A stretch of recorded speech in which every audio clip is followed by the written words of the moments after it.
Welcome back, everyone, to the Squared Circle podcast. Andy here, coming to you from Weymouth and Dorset on this, the eve of Elimination Chamber 2024 from Perth in Australia.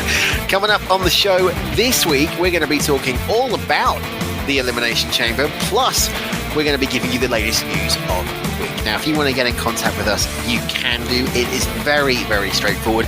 All you need to do is head to social media. Now, there are two different ways you can get in contact with us. First of all, Facebook, X, Instagram, and YouTube at TSC Wrestling Pod, or you can go to Team MOW, which is Maguire on Wrestling, and you can interact with not only me, but hundreds of wrestling fans, plus the man himself, Mike Maguire, and the hosts of ACT. Right, so how have you been? It's going to be a quick one this week. We've got a lot to crack on with, a lot to I don't know what I'm trying to say, but here we go. This is it. Kicking off with the news. Now, TNA Talent wanted Anthem to meet with Scott D'Amore, and a TNA Talent meeting is scheduled for this Saturday before the TV tapings in New Orleans, and that has been confirmed by PWInsider.com. Early reports suggest that Len Asper, the head of Anthem, will be present at the meetings.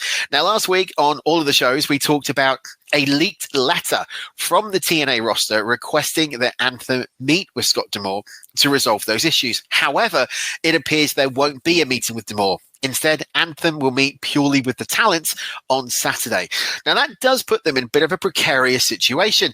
And the reason being is that they're going to be working tonight, as in Friday, without their concerns being addressed. We'll have more on this, I'm sure, this Sunday as part of Maguire on Wrestling when Mike talks to Dave Meltzer. If not, we will cover it as soon as we know on TSC. Now, CM Punk is all over the news at the moment, whether or not he's going to be in Perth for Elimination Chamber, whether or not he's going to be able to compete in the ring anytime soon. But he has been talking about the crossover between pro wrestling and mixed martial arts. The WWE superstar spoke on this topic during a recent interview with TNT Sports at UFC 298. Punk was asked about his meeting with Oban Elliott, who he heavily praised and said he had a great future in the sport. He would then add how pro wrestlers love MMA and MMA love wrestling, as the two worlds are very close in stature. And, you know, that leads to a really interesting sort of crossover, because when TKO was originally formed, we talked on this show about whether or not we would see WWE versus UFC or whatever. And there was a bit of a conversation about it, and people were saying, nah, it's not going to happen. But how would you feel if it did? So we had a combined card from Las Vegas, Nevada, at the Mandalay Bay, which was WWE versus UFC. I'm quite intrigued, actually, about that. I think I'd be up to see it. What do you think? Let me know on social media across all our socials accounts. Now, back in January, TNA Knockouts champion Jordan Grace popped up in the Royal Rumble, and Josh Alexander has given his thoughts on this monumental moment for the Juggernaut during a recent interview with Sports Illustrated. He said, "I watched it live, and the second her music hit, I got goosebumps. When she locked up with Trin, who I've been lucky enough to build a relationship with over the past year, I welled up. Seeing that moment from my friend, someone who tirelessly puts in the work, she deserved that fanfare, and it's great for TNA, it's great for her, and it's great for our locker room. I thought she had the best performance of anyone in the Royal Rumble, and that is a testament to the talent that she is." Now, Seth Rollins is hopeful that one particular superstar will win the Elimination Chamber this weekend, and that is the Viper, Randy Orton. The world champion hinted during a recent interview where he chose the Viper as his top pick for his WrestleMania XL opponent. He said, I want to face Randy. I owe him one. We had a WrestleMania match many moons ago. 9 years later, we're both in different places. Seth versus Randy on the marquee sounds beautiful. Now, Seth is, of course, referring back to WrestleMania 31, where Orton hit what many call the best RKO ever to secure a victory. We all know this, that Rollins was initially slated to face CM Punk before Punk went down to injury. And there are rumors of a tag match at night one. Hopefully, after tomorrow, we're going to get a clear indication of who, when, and where Seth Rollins will be defending the World Heavyweight title. This past Wednesday on Dynamite, Madison Rayne took on the number one contender, the virtuosa Deonna Purrazzo, in singles action, which saw the virtuosa pick up a win ahead of the showdown with Toni Storm at Revolution. At one point in the match, Purrazzo dropped Rayne right on her head, with the referee and ringside physician immediately checking to make sure she was okay. Earlier this week, Rayne took to social media to inform everyone that she is fine. She said, "Hi, I'm okay. Thanks so much to everyone who celebrated my Dynamite return and those who checked on me afterwards. To those who have never stepped into a ring but tweeted awful things at me with zero knowledge of what happened, thanks for watching and have a great day." We wish Madison all the best and glad that she's not injured coming out of that match against Deonna Purrazzo. Now, PW Insider is reporting that AEW will be returning to the Arthur Ashe Stadium in New York City, a venue that has hosted the last 3 Grand Slam television events. However, it was noted that this year's show would be a pay-per-view. Details were lacking until now, because Andrew Zarian from the Mat Men podcast says that Forbidden Door will be taking place in June at Arthur Ashe, but no exact date has yet been given. Tatsumi Naito has a new goal in mind for New Japan Pro Wrestling. The IWGP World Champion spoke with Sports Illustrated about the future of New Japan following the departures of both Will Ospreay and Kazuchika Okada, who both left the company, Ospreay to AEW, and from what we know, Okada as well. Naito says that he wishes them well, but plans on making them regret that decision. He said, "Good for them. I wish them well, but my job is to make sure that they regret leaving New Japan, and I need to keep defending the title in main events to do that." There are fans who might be worried about the future of New Japan, but anyone watching will be able to see that with Tatsumi Naito and Los Ingobernables de Japan, there's no cause for concern. As we said, Ospreay signed with AEW back in 2023 and will be a full member of the roster from next Wednesday. Okada has yet to determine his future, but the belief is that he will be coming to AEW as well. One of the most highly anticipated video game releases is happening in the next 10 days, and that is WWE 2K24, the WrestleMania Showcase Edition. One superstar who has been heavily rumored to be removed from the game is the Beast Incarnate, Brock Lesnar. Now, we're not going to go into the reasons why, but here is an update. A recent report from Mike Straw of Insider Gaming has shed some light on Lesnar's status within 24. According to Straw, Lesnar's character and game files will still be present in the game, but he will not be a playable character. Straw explained that 2K were unable to completely remove Lesnar from the game due to its late-stage development. Lesnar will make minor appearances in various game modes. He was notably absent from the full roster list that was released on the 21st of February. Now, you can check out loads of YouTube creators, including a channel called Assemble and also a creator called What's the Status, where I can pretty much guarantee you that Brock Lesnar will be in the game as a CAW within maybe 24 hours of the game being released, because What's the Status is that damn good. But what do you think? You know, we're not going to go into it. We're not going to talk about the allegations or anything like that. We've decided as a network that we're not going to do that. I kind of like it. I think they've done great damage control. You can't do WrestleMania history without Brock Lesnar. This stage in the development, I think they've done the best thing that they possibly can do, considering the situation. An update on Camille. The Brick House hit the free agency market at the beginning of the year after having a dominant run in the National Wrestling Alliance, where she held the Women's Championship for over 800 plus days. Multiple reports have come out stating that Camille has had interest from all three major promotions, something that she has confirmed in a brand new YouTube video. She said that she's taken all of January to really think through her options and weigh out the pros and the cons of everything. After much deliberation, I have decided, and the company that I've decided to go with. The most recent reports indicate that she is also AEW bound, as talks with WWE seem to have ceased. We'll give you more on this as we know it, but stay tuned to Dynamite, Rampage, and Collision. Now, there's going to be a Rocky at WrestleMania, but not necessarily the Rocky that we all think, because according to WrestleVotes, the Federation is hoping to do something with legendary actor Sylvester Stallone, who gained mainstream appeal for playing the character of Rocky Balboa in the Rocky film series. The character's legacy is tied to the city of Philadelphia, which is where WrestleMania 40 is taking place. The report notes that there is no confirmation that this is a guarantee, but just something that WWE hopes to do. Stallone is no stranger to wrestling fans. He was one of the many guests who inducted Hulk Hogan into the WWE Hall of Fame back in 2005.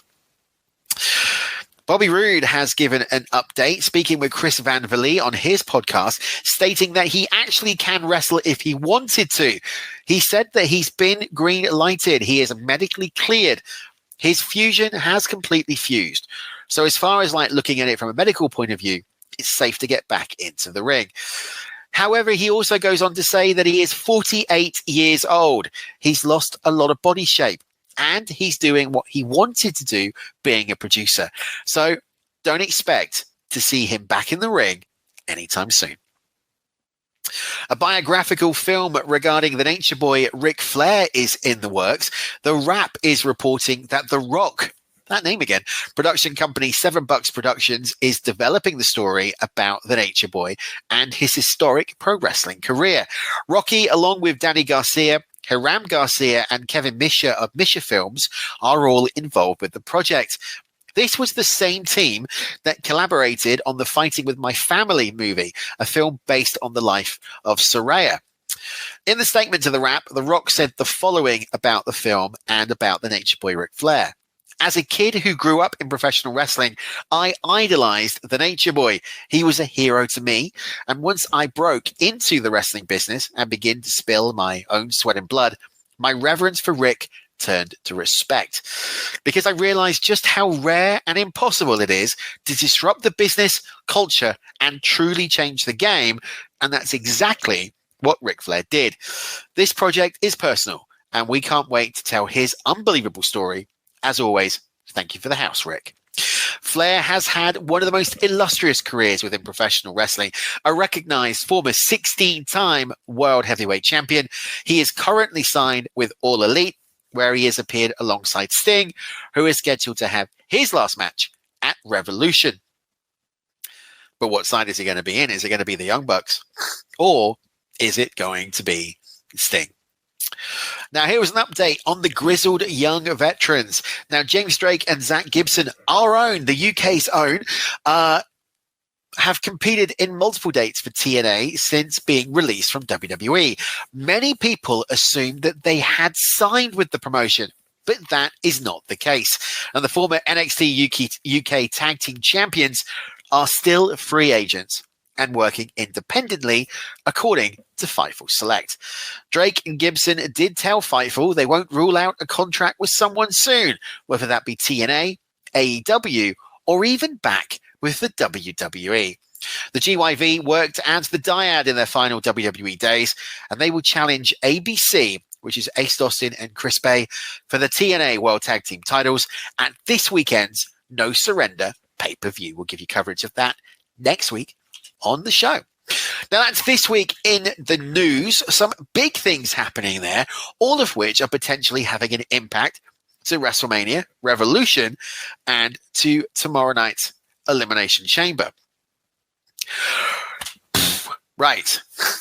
What have we got coming up on this show? Well, Wrestling History is up next.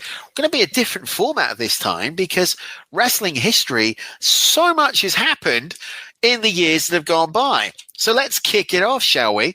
For anyone who doesn't know how this works, we look back at the week that was, and we're going to be kicking off from February the 18th through to February the 24th. Now, in 1991, on February the 18th, during an interview segment at the TV tapings for Superstars in Orlando, then WWF champion Sergeant Slaughter was asked as part of the creative build to his WrestleMania 7 feud with Hulk Hogan to burn the American flag, that iconic scene. Slaughter, who was portraying who was playing an Iraqi sympathizer, at the time, refused and instead burnt a Hulk Hogan t-shirt on the segment. Now, this is one of the most iconic moments if you look at WrestleMania 7, to quote Alex Trebek, because it was the first time that you've seen what they considered to be Americana, the glory of America going up in flames. And actually, it was, I think, more symbolic for the worldwide audience to see the Hulk Hogan t-shirt go up than it was to see the Stars and Stripes. This would be one of the most iconic matches in WrestleMania and the main event of WrestleMania 7, which ultimately saw the immortal Hulk Hogan walk out as the WWF champion. Also, on February the 18th, 1993, Kerry Von Erich passed away aged 33. He was part of the legendary Von Erich family and worked for the WCCW promotion, which was, of course, run by his father. He held over 40 championships in various promotions and feuded in both single and tag team action against the likes of Ric Flair, King Kong Bundy, The King, Jerry Lawler, and the Fabulous Freebirds. In the summer of 1990, Von Erich joined the WWF and defeated Mr. Perfect for the Intercontinental Championship at SummerSlam of that year. His only WrestleMania appearance was against Dino Bravo at WrestleMania 7, again in 1991. The Von Erichs were inducted into the Hall of Fame by Michael Hayes on the night before the 25th anniversary of WrestleMania held in Houston, Texas. Now, I recently watched, in fact, last week, the Iron Claw movie regarding the Von Erichs, and if you haven't seen it, please go out of your way to do so. One of the best wrestling biopics I have ever had the pleasure to sit down and watch, and we will be doing coverage of that in the coming weeks, and I want to know what you think of the Iron Claw. Let me know on social media. And finally, on February the 18th, 2013, on an episode of Monday Night Raw, WWE champion The Rock unveiled the new belt that has stayed ever since and would replace the spinner belt design, and ironically was in a promo with dashing Cody Rhodes. February the 19th of 1995, going to WCW now, Hulk Hogan retained the World Heavyweight Championship by DQ against Vader in the main event of Super Brawl 5 from Baltimore, Maryland. Sting and the Macho Man were victorious over Avalanche and Big Bubba Rogers, and Harlem Heat retained the WCW Tag Team titles against the Nasty Boys.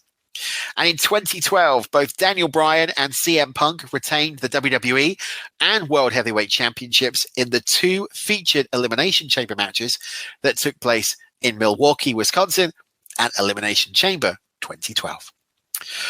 February the 20th in 1994, we're going to go back to WCW for Super Brawl 4, where Ric Flair retained the WCW World Heavyweight title again against Vader in the main event Thundercades match.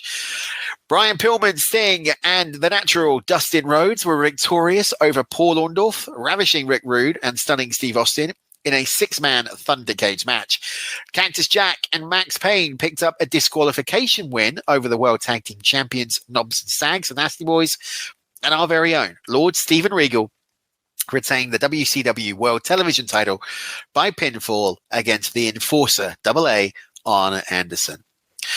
Shooting forward to 1995 in WWF, the Heartbreak Kid, Shawn Michaels, introduced Psycho Sid as his new bodyguard on both the live and taped editions of Raw from Macon, Georgia. In the main event on the live edition, Michaels defeated the British Bulldog. At the TV tapings, champion Diesel defeated Intercontinental Champion Jeff Jarrett, and Lex Luger defeated Tatanka by countout. 2000 in WCW was an interesting time for a lot of different reasons, but none more than this. Sid Vicious retained the WCW World Heavyweight Championship in the main event triple threat match against Double J Jeff Jarrett and the outsider Scott Hall. Ric Flair pinned Terry Funk in a Texas death match. Super Brawl is all over this week in wrestling history, and that continues on February the 21st. In 1993, at Super Brawl 3 from the Asheville Civic Center in Asheville, North Carolina, the sole title change on the show saw Barry Windham defeat the Great Muta to win the NWA World Heavyweight Championship. And in the main event, Big Van Vader beat Sting in a White Castle of Fear leather strap match. I recently watched this. In fact, I've watched a lot of the Super Brawls over the last few weeks. And the promos for this leather strap match, this White Castle of Fear, were brilliant. It was so corny, so cartoony, but really kind of goes to show why Sting was such an icon of WCW. And actually, if you think about 93, 94, 95, how dominating Vader was in that main event scene in WCW. It's a shame that from 1996, when he went to the WWF, he never quite got the traction that he did in WCW. On the same day in 1999, Super Brawl 9 was WCW's second pay-per-view of the year and took place at the Oakland Arena in Oakland, California. In the main event, Hollywood Hogan retained the World Championship against the Nature Boy. Woo! Elsewhere, the outsiders Scott Hall and Kevin Nash defeated Conan and Rey Mysterio in a hair versus mask match. As a result, Mysterio had to remove the mask for the first time in his career. Barry Windham and Kurt Hennig of the West Texas Rednecks won the WCW tag titles against Chris Benoit and Dean Malenko in a tournament final. Moving over to the WWE, this time in 2010, it was the Elimination Chamber pay-per-view, took place at the Scott Trade Center in St. Louis, Missouri. On a night of high drama and 2 chamber matches, both major WWE titles changed hands. In the first chamber match, John Cena defended the championship against Sheamus, Triple H, Randy Orton, Ted DiBiase Jr., and Kofi Kingston. Immediately after, though, it was decreed that Cena must defend the title against the Animal Batista. The Animal won the match and the title in just 31 seconds. In the main event, Chris Jericho won the World Heavyweight Championship in a chamber match against champion The Undertaker, Rey Mysterio, John Morrison, R-Truth, and the Second City Saint, CM Punk. The win came after Jericho's hated rival, Shawn Michaels, helped him to win the match in order to anger The Undertaker and goad him into agreeing to face Michaels in a rematch at WrestleMania from the previous year's Show of Shows encounter. Staying with WrestleMania, staying with The Undertaker, 1 year later in 2011, in one of the most unique segments in Raw history, both The Undertaker and Triple H made their WWE returns and confronted each other, agreeing to a match at the upcoming WrestleMania. What was unique about the segment was the whole thing played out without either wrestler or the announcers saying a word. On the same show, the Tag Team Championship changed hands twice. Firstly, Cena and The Miz defeated the Core. They then lost them back to the former champions just 5 minutes later. February the 22nd, 1993 was the first ever appearance of the immortal Hulk Hogan on Raw. This was his first appearance with the company since WrestleMania 8 the prior year, and of course was the beginning of the setup for the WrestleMania 9 tag team match between him and Brutus the Barber Beefcake against Ted DiBiase and IRS Money Incorporated. And we will be covering WrestleMania 9 in the run-up to Mania. 1998 saw Super Brawl 8, the annual February pay-per-view taking place at the Cow Palace in San Francisco. It was an eventful night, capped by Sting defeating Hulk Hogan to win the World Championship. The belt had been previously vacant after a series of screwy, dusty finishes between the two. Earlier on the card, the Outsiders, Hall and Nash, defeated the Steiners to win the tag team titles when Scott turned his back on Rick, thus ending the long-standing brother tag team.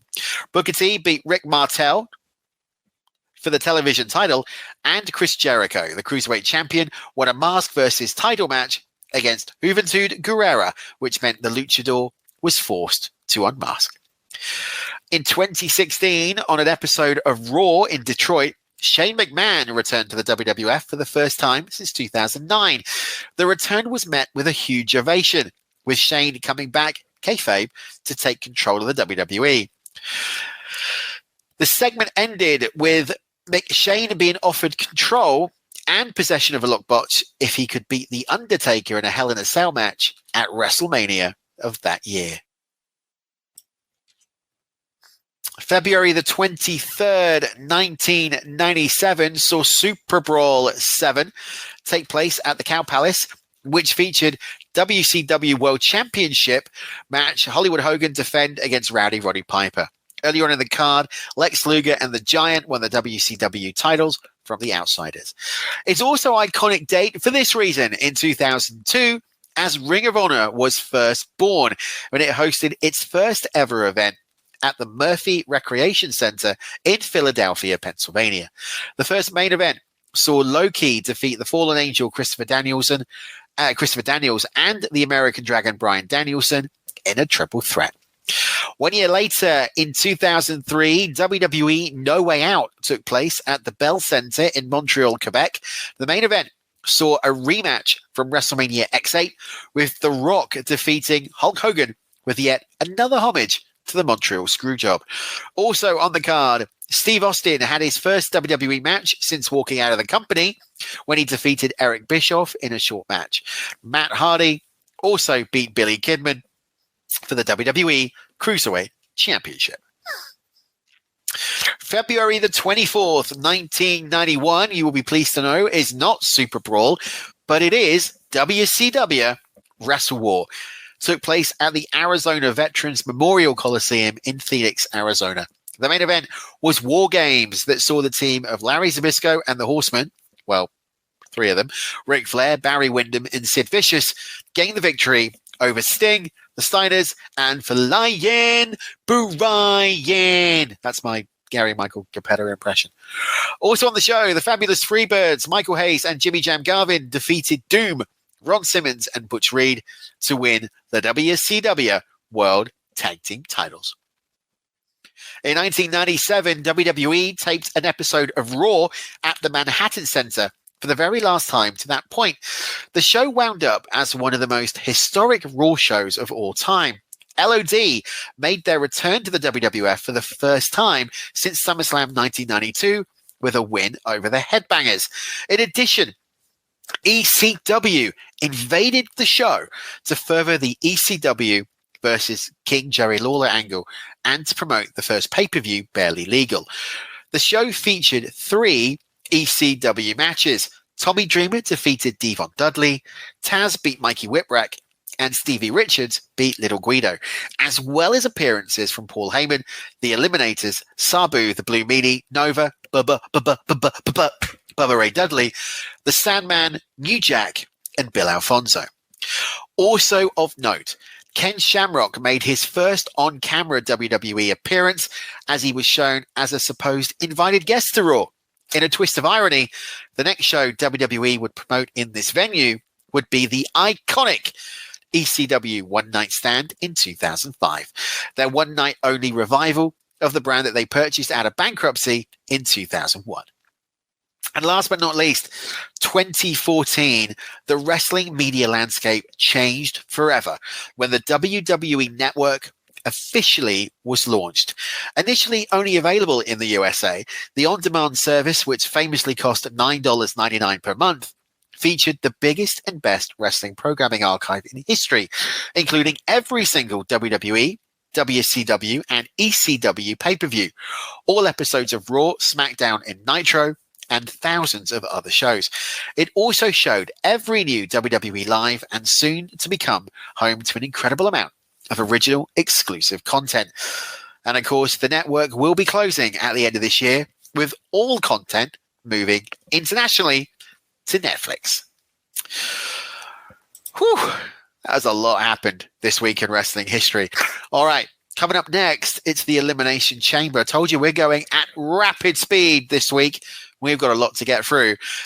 So the Elimination Chamber goes down live on the WWE Network in Perth in Australia. But what are the ramifications going to be for WrestleMania? This segment is going to be giving you the preview of what I think is going to happen in the matches. Next week, we will give you the results. Now, we know that Grayson Waller is going to be at the event. He's going to be doing a Grayson Waller effect with Cody Rhodes and Seth Rollins. And my prediction is that will be the announcement of the tag team match at night 1 of Mania XL. We have been told by Triple H in a media interview that The Rock is not in Australia. However, this is The Rock, and recent reports would indicate that Australia agreed to do it as long as The Rock was there. So I'm expecting the Bloodline to make an appearance tonight, tomorrow at the pay-per-view, and for that match to be announced. Now, we have 3 championships on the line at the Elimination Chamber itself, kicking off with the women's tag team titles.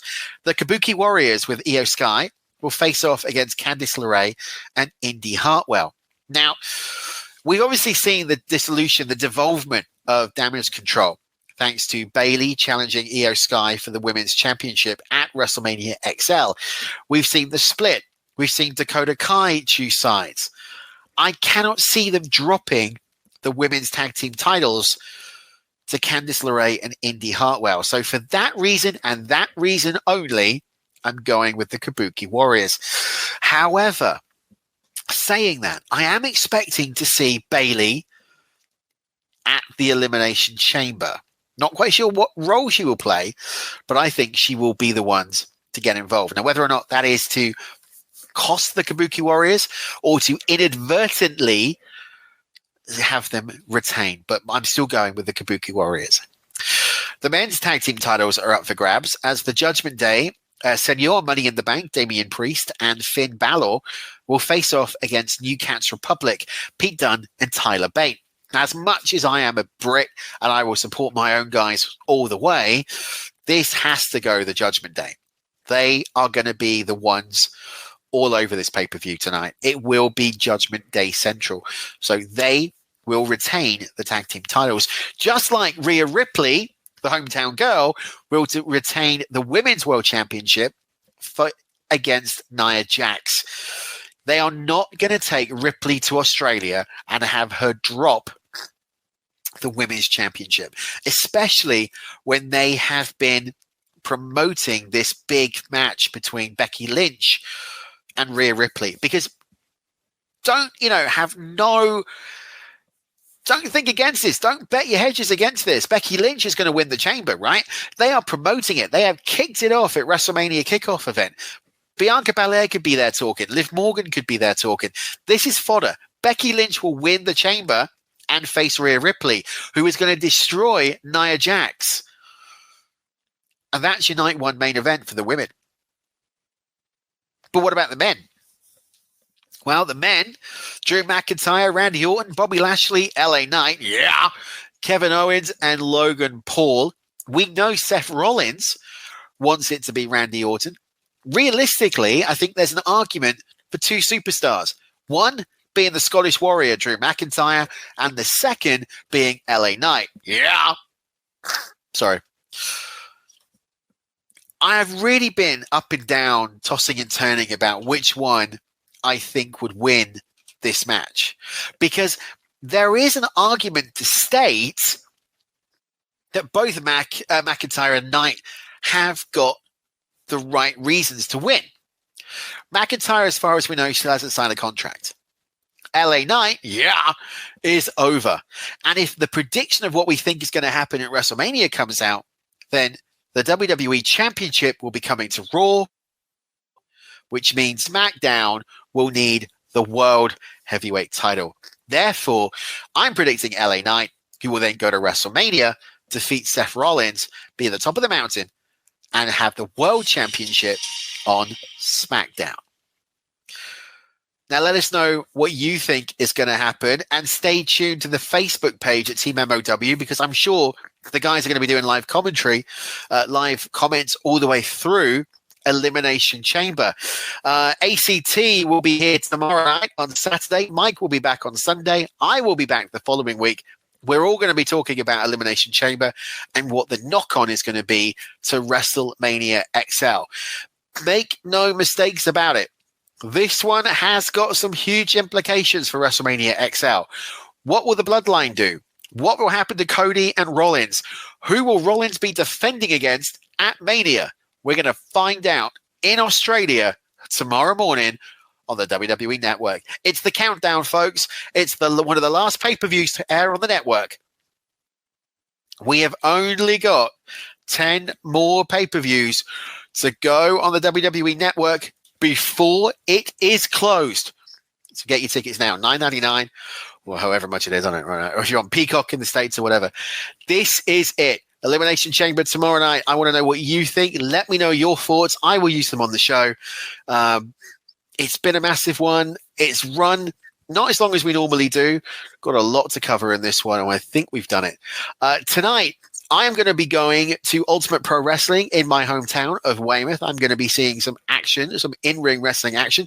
I will try and get you some coverage from the event tonight, and we'll post that on the YouTube and possibly on the Facebook page. Until then, thank you for joining me. Pleasure, as always, to be with you as part of Team MOW. I will see you very soon. Until then, see you at the matches. So long. Bye-bye.